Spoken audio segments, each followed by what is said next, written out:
Laboni phone করেছিল তোমার শরীর স্বাস্থ্যের খবর নিতে। লাবণী কে গো? তখন লোকটি বলল, ওহ, বলতে ভুলে গিয়েছিলাম, আমার প্রাক্তন প্রেমিকা। তখন তার বউ বলল, ওহ, তাহলে ঝুমুর কে, যার নামে আমার ফোনের লক? লোকটি বলল, ও আমার জাস্ট ফ্রেন্ড।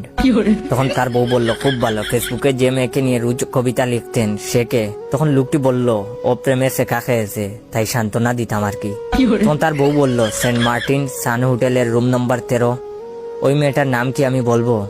তখন লোকটি বলল, এটা আর তেমন কি বিষয়, ওর শরীর খারাপ, তাই ওখানে ডাক্তার দেখাতে নিয়ে গেছি। দীর্ঘশ্বাস ছেড়ে তার বউ আনিকা বলল, আর কত লুকাবেন?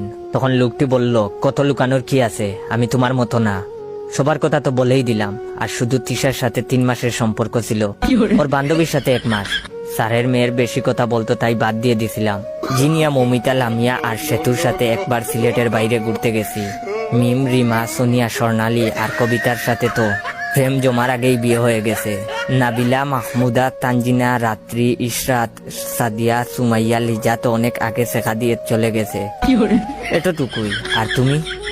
তার বউ আনিকা ঠাস করে মাটিতে পড়ে গেল, অজ্ঞান হওয়ার আগে বলল, আরে তুমি যে তোমার কলিগের নাম্বারটাকে মেসেজ দিবে তা উনি তখনই বলে দিয়েছিল ফোন করে, তাই মজা করেছিলাম। কিন্তু তুমি, আমার বুঝি আর বেঁচে থাকা হলো না।